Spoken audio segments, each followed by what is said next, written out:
عزت و تکریم کے لائق بزرگوں، انتہائی قابل احترام دوستوں اور میرے عزیز بھائیوں، بالخصوص اسٹیج پہ جلوہ فراز حضرات علماء مشائخ، بالخصوص حضرت قبلہ شاہ صاحب، آج کی یہ خوبصورت محفل پاک ہمارے حافظ صاحب اپنے معاونین کے ساتھ مل کے ماشاءاللہ ہر سال اس کا اہتمام کرتے ہیں۔ اللہ تعالیٰ اپنی بارگاہ عالی مرتبت میں اسے قبول فرمائے۔ سب سے پہلے ایک بات آپ کی خدمت میں عرض کرنی ہے،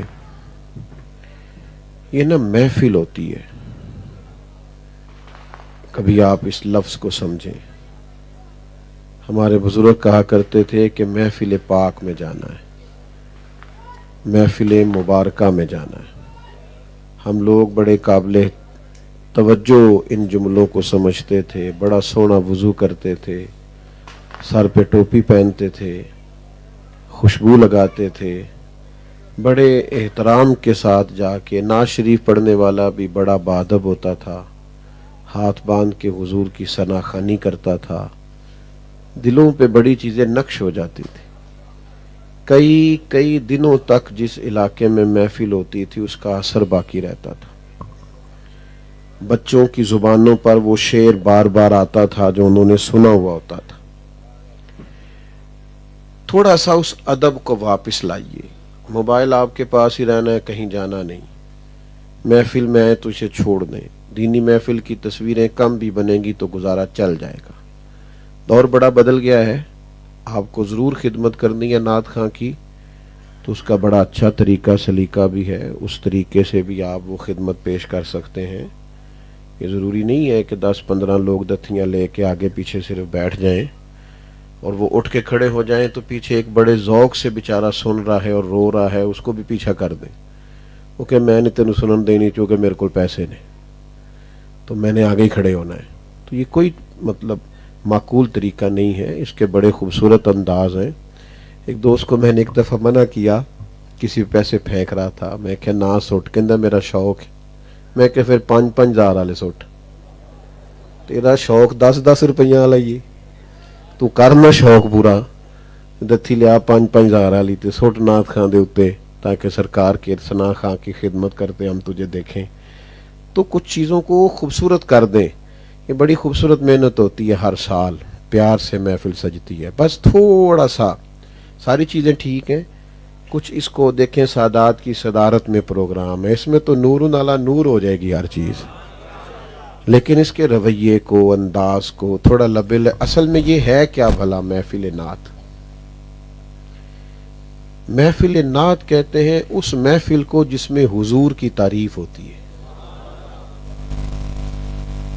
نبی پاک صلی اللہ علیہ وسلم کی نعت کا معنی ہے حضور کی تعریفیں کرنا، سمجھ رہے ہیں بات کو؟ ہمارے اصحاب رحمت اللہ علیہ کسی بزم میں تشریف لے گئے تو کسی نے آپ کی تعریف شروع کر دی تو فرمایا خبردار میرے لیے کوئی لفظ کہا تو، یہ تو حضور کی تعریف کی محفل ہے، صرف مدینے والے کی بات ہوگی، اس میں محض حضور کی تعریف ہوگی۔ تو اس لیے اس کے بہت سارے خوبصورت مقاصد ہیں، آپ یقین کریں بعض اوقات نعت ہمارا ایمان ہے، بعض اوقات نعت اتنی تڑپ بن جاتی ہے کہ وہ وضو کرا دیتی آنکھوں کا، اور سچ مچ بندہ نعت گنگناتا رہے اور نعت کو سنتا رہے اور نعت میں محو رہے تو بات بڑی دور نکل جاتی، لیکن شرط یہ ہے کہ اس کا وہ ماحول واپس لائیں جس طرح سے ہم نے یہ سلسلے شروع کیے تھے، تو انشاءاللہ بڑی برکت ہوگی۔ ہم تو خوش ہوتے ہیں، آپ یقین کریں، آپ رات، یہ دیہاتی ماحول ہے ہمارا، یہ سونے کا ٹائم ہے، لیکن آپ اتنے لوگ بیٹھے ہیں تو یہ صبح لوگ اٹھ جاتے ہیں، تو اس کا مطلب ہے حضور کے ذکر سے پیار ہے، اور یہ یہاں جو ہر سال ماشاءاللہ،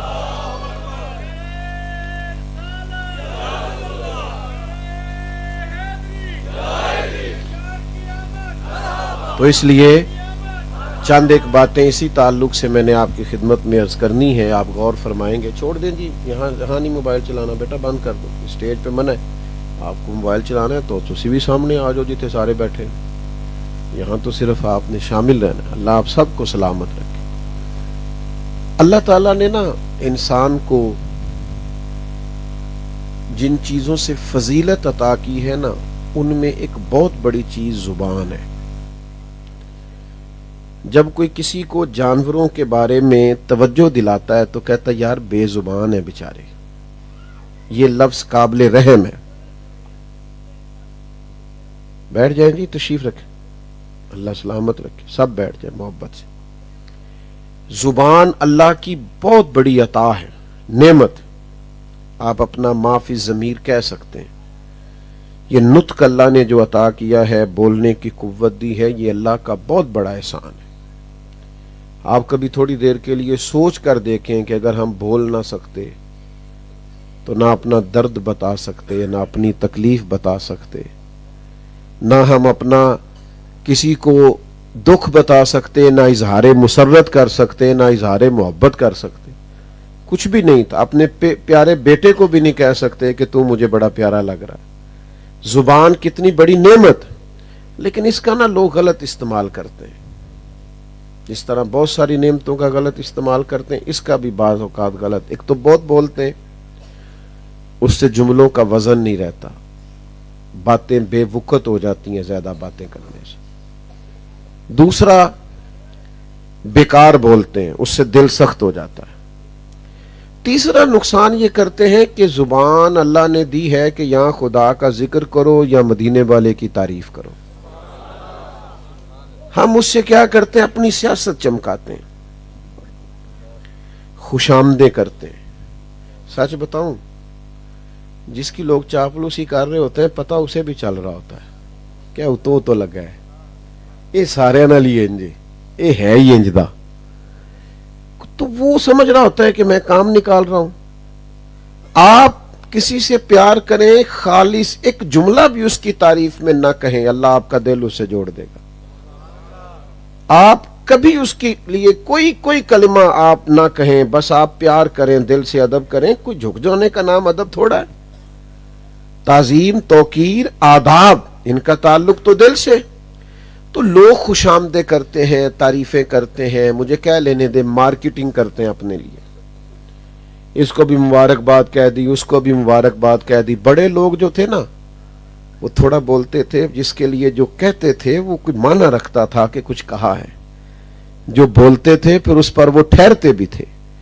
زبان کا صحیح استعمال کریں۔ مشکاۃ شریف کی ایک حدیث آپ نے یاد رکھنی ہے، نبی کریم علیہ السلام نے فرمایا تم کبھی کبھی بات کرتے کرتے ایسا خوبصورت جملہ بولتے ہو تمہیں پتہ بھی نہیں ہوتا، اور ایک جملے کی برکت سے اللہ تمہارے لیے جنت کا فیصلہ فرما دیتا ہے۔ تم نے بات ہی کی ہے، گفتگو کی ہے، پر اتنی خوبصورت، اتنی اچھی، اتنی زبردست بات کی ہے کہ اللہ راضی ہو گیا، ایک بات سے ہی راضی ہو گیا اور تمہارے لیے جنت کا فیصلہ ہو گیا۔ اور کبھی کبھی تم بات کرتے ایسی بولی بولتے ہو، ایسا جملہ کہتے ہو، تمہیں علم بھی نہیں ہوتا اور اللہ تمہارے لیے جہنم کا فیصلہ کر دیتا۔ تھوڑا پیرا بٹھائیں اپنی باتوں پر۔ ہر بات کہہ دینے کی نہیں ہوتی، ہر بات کر دینے کی ضروری نہیں ہے کہ آپ کو بڑا بولنا آتا ہے تو بولتے ہی رہیں۔ معقول سی بات کریں، سونی سی بات کریں۔ بڑا دل کرے نا باتیں کرنے کو تو مدینے والے کی بات کریں، حضور کی تعریف کریں۔ اللہ قرآن مجید میں فرماتے ہیں وَرَفَعْنَا لَكَ ذِكْرَكَ، محبوب ہم نے نا آپ کے لیے آپ کے ذکر کو بلند کر دیا۔ کتنا بلند کیا ہے کہ حضرت جبریل امین علیہ السلام عرض گزار ہوئے، یا رسول اللہ، رب فرماتا ہے جہاں میرا ذکر ہوگا نا وہاں آپ کا بھی ذکر ہوگا۔ اچھا، کمال ذکر ہے حضور کا، اپنے تو کرتے ہی ہیں، بیگانے بھی بڑا کرتے ہیں، غیر بھی بڑا کرتے ہیں، جن کو اعتراض ہوتا ہے وہ بھی معاذ اللہ بڑا ہی کرتے، ذکر کرتے رہتے ہیں کسی نہ کسی رنگ میں۔ ہر آدمی کی ڈیوٹی لگ گئی۔ طفیل بن عمر دوسی رضی اللہ تعالیٰ عنہ فرماتے ہیں میں پہلی دفعہ حضور کے اعلان نبوت کے بعد جب مکہ آیا تھا تو مجھے نہیں پتا تھا کہ نبی پاک نے اعلان نبوت کیا، مجھ تک ابھی خبر نہیں پہنچی تھی۔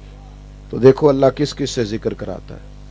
کہتے ہیں ابو جہل مجھے ملا، کہنے لگا ادھر نہ جانا جنہوں نے اعلان نبوت کیا ہے، وہ معاذ اللہ جادوگر ہیں، وہ ساحر ہیں، وہ شاعر ہیں۔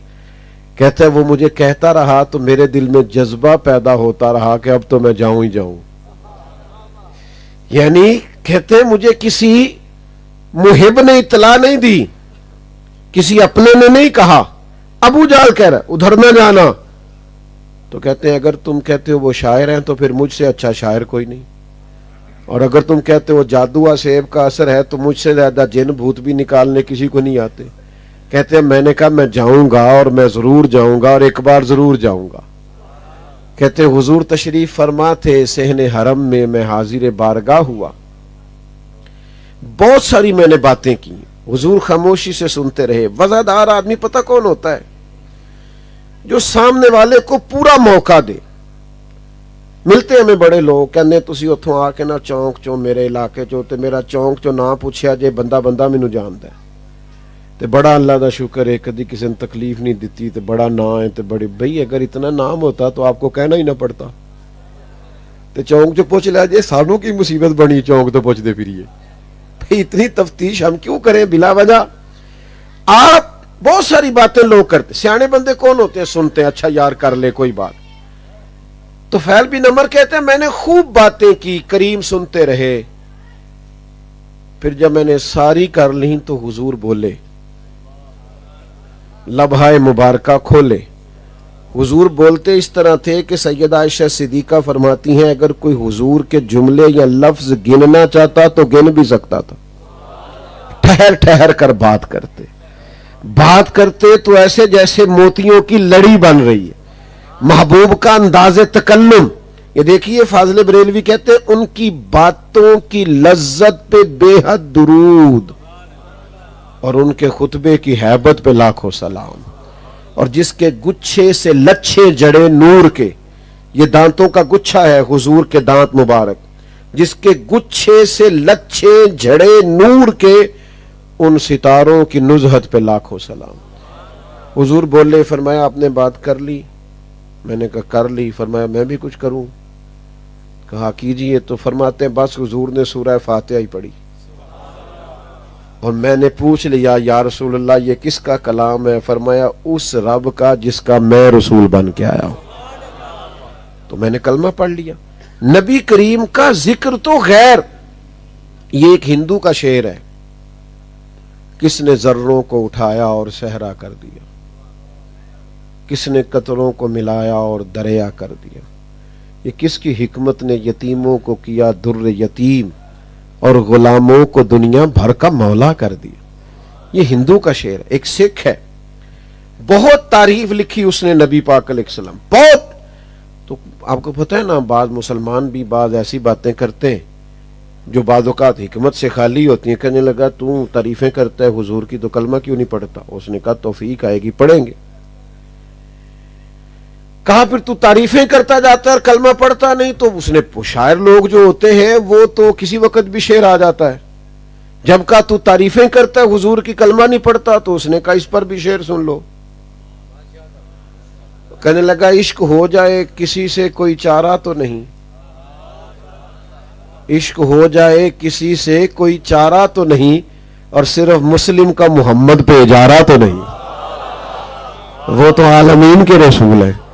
انہیں کہا تو اڑی جارے داری ہے کہ تم تعریف نہیں کرنے دو گے, ہم کریں گے نا تعریف, ہمیں پیار ہے نا مدینے والے محبوب سے. عشق ہو جائے کسی سے کوئی چارہ تو نہیں, صرف مسلم کا محمد پہ اجارہ تو نہیں. میرا دل کرتا ہے میں مدینے والے کی نعت کہوں. وہ کہنے لگا میں تڑپتا ہوں رات کو, جی چاہتا ہے ان کی تعریف کروں. ان کی مہک نے دل کے غنچے کھلا دیے, وہ جس راہ چل دیے ہیں کوچے بسا دیے. میرے عزیز حضور کی تعریف کریں, نبی پاک صلی اللہ علیہ وسلم کا ذکر کریں. مجھے معاف کیجئے گا ہمیں بڑی باتیں آتی ہیں, ہم باتوں میں کسی کو جیتنے نہیں دیتے. ہمیں بڑے جملے آتے ہیں, بڑی مثالیں آتی, بڑی کہاوتیں یاد کر رکھی, بڑا کچھ ہمیں پتا ہے. لیکن حضور علیہ السلام کی تعریف میں دو باتیں کرنی پڑ جائیں, سیرت کے دو پہلو بات کرنے پڑ جائیں تو فٹافٹ بولتے ہیں جی میں تو ایڈا پڑھے ہی نہیں. باقی آپ کو سارا ہی پتا ہے, باقی سب علم ہے. اور کریم کی بات کرنے کی بات آئی تو کہتا ہے میں پڑھا ہوا ہی نہیں ہوں. او خدا کے بندے، ہماری تو مائیں بیٹے کو جب بات سناتی تھیں اور جب تذکرہ سناتی تھیں تو اس وقت ہی حسن محمد کی بولی بولتی تھی صلی اللہ تعالی علیہ وسلم. تو نبی پاک کا ذکر، یعنی آپ یہ تذکرہ چھیڑیں. تھوڑی دیر کے لیے غور کیجئے گا، میں کچھ عرض کرنے لگا ہوں. ایک مضمون ہے حضور معاف کر دیا کرتے. آپ یہ مضمون کسی سے نہ بیان کریں، اپنے آپ سے بیان کریں کہ حضور نے کس کس کو معاف کیا ہے. یہ آپ خود سے دو چار باتیں اپنے آپ سے کریں، آپ کا اپنے بہت سارے دشمنوں کو معاف کرنے کو دل کرے گا. آپ تھوڑی دیر کے لیے حضور کی سخاوت کی تعریف کریں کہ حضور عطا کرتے تھے، بانٹتے تھے، دیتے تھے. اتنا دیتے تھے کہ لوگ کہا کرتے تھے غربت کا ڈار ہی نکل گیا. آپ یہ تعریف تھوڑی دیر کے لیے کر کے یا سن کے دیکھیں، غریبی میں بھی سخاوت کرنے کو دل کرے گا، غربت میں بھی بانٹنے کو دل کرے گا. نبی پاک صلی اللہ تعالی علیہ وسلم نے حکمت کے ساتھ دنیا کے معاملات کو چلایا ہے. آپ اس حکیمی کو، اس دانائی کو، اس تدبر کو، اس کو بیان کریں، اپنے گھر میں ذکر کریں حضور کی حکمت کا. آپ یقین کریں آپ کے بچے جلد بازی چھوڑ دیں گے. آپ کی اپنی طبیعت میں جو جلد بازی پیدا ہوتی ہے نا، بعض اوقات کے کام ختم کیوں نہیں ہو رہا، یہ فٹافٹ ہونا چاہیے، لیٹ کیوں ہو گیا. چلو تواڈی نہیں گل کردا، میں ایک شادی تے چلا گیا تو وہ گھر میرا سارا جانن والا سی، تو بزرگ ان کے بڑے جلال میں تھے، فلانا کام کیوں نہیں ہویا، فلانی شے کیوں نہیں ہوئی. تو مینوں کہن لگے تسی کدی ابا جی نو لے کے سائڈ تے بہ جوڑو تو انشاءاللہ کام سارے ہو جان گے. اس لیے کہ وہ بھئی ہر چیز اپنی ترتیب سے آنی ہے. بزرگ جذبات میں بردباری پیدا ہوتی ہے جب انسان نبی پاک علیہ السلام کی حلیمی کو دیکھتا ہے، ٹھنڈک پیدا ہوتی ہے، قرار. یار یہ ذرا دیکھو نا، 10 دن حضور رہے ہیں طائف میں، ان لوگوں نے پتھر مارے، کھانا تک نہیں پوچھا، عرب کی جو روایتی مہمان نوازی تھی وہ بھی نہیں کی. تو ساتھ غلام نے کہا حضور دعا کریں یہ سارے تباہ ہو جائیں. تو ذرا حلیمی دیکھیں حضور کی. نبی کریم دعا کرنے لگے جس طرح بندہ کہتا نہیں کہ یہ بچہ نہ سمجھ جائے، اسے پتہ نہیں، سیانا ہوگا تو ٹھیک ہو جائے گا. تو یہ حضور کی حلیمی ہے نا. کریم فرمانے لگے یا اللہ انہیں ہدایت دے دے، انہیں پتہ ہی نہیں یہ کیا کر رہے ہیں، ابھی سیانے نہیں، انہیں سمجھ نہیں. یا رسول اللہ 10 دن قیام کیا ہے، غلام عرض کرتا ہے 10 دن قیام کیا ہے اور آپ پھر بھی یہ دعا کر رہے ہیں. تو حضور فرمانے لگے یہ وقار ہونا چاہیے، یہ ٹھہراؤ ہونا چاہیے. یعنی پتھر مارنے والے کے لیے سخت رد عمل آتا ہے نا، شدت مزاج میں پیدا ہوتی ہے نا. انسان اس کے بارے میں سخت بات سوچتا کرتا ہے کہ میں دیکھ لوں گا پھر تمہیں پتہ چلے گا میں کون ہوں. لیکن جب غلام نے کہا حضور دعا کریں یہ تباہ ہو جائیں، تو فرمایا نہیں بھئی تباہی کی دعا نہیں کرنی. یا رسول اللہ وہ کیوں؟ فرمایا یہ نہیں نہ مانتے تو ہمیں امید ہے ان کی آنے والی نسلیں مان جائیں گی. یہ بردباری پیدا ہوگی اگر آپ ذکر رسالت معاف کریں گے. یہ جو ہمارے مزاجوں میں تلخی آئی ہے نا، بے چینی آئی ہے، بے قراری آئی ہے، الجھاؤ آیا ہے، ذہنی تناؤ آیا ہے، ہر ایک کے بارے میں بدگمانی آئی ہے. مجھے ایک دوست نے آ کے کہا کچھ لوگ پیروں مولویوں کے بارے میں کہتے ہیں کہ یہ لوگ ٹھیک نہیں، اللہ ماشاءاللہ بڑا سخت رویہ ہے. میں ہنس پڑا. میں کیا صرف پیراں دے بارے مولویاں دے بارے آندے نے، پولیس والے دے بارے کی آندے نے، تے وابڈا والے نو روز پھلاں دے ہار پہناندے نے. سب کے بارے میں ہمارا یہ حال ہے، کسی کو چھوڑا ہی نہیں، رویے میں سختی آ گئی، سب کے بارے میں یہی حال. تو جب آپ ذکر رسالت معاف کریں گے تو نرمی آئے، فضا میں اطمینان پیدا ہوگا. جب نبی پاک علیہ السلام کی سیرت مبارکہ، اوصاف مبارکہ، فضائل، خصائل، شمائل یہ آپ بیان کریں گے تو آپ خود محسوس کریں گے کہ آپ کی سیرت کی تعمیر ہو رہی، آپ کی شخصیت کی تعمیر ہو رہی، آپ کے اندر نکھار آ رہا. آپ محسوس کریں گے کہ آپ کی روح آہستہ آہستہ پرواز کر رہی ہے. لیکن وہ صرف اور صرف حضور کی سیرت سے ہوگا، اس کے علاوہ ممکن نہیں ہے. خلاف پیمبر کسے راہ گزیر، حضور علیہ السلام کا رستہ چھوڑ کے دوسرا کوئی رستہ مل سکتا نہیں ہے.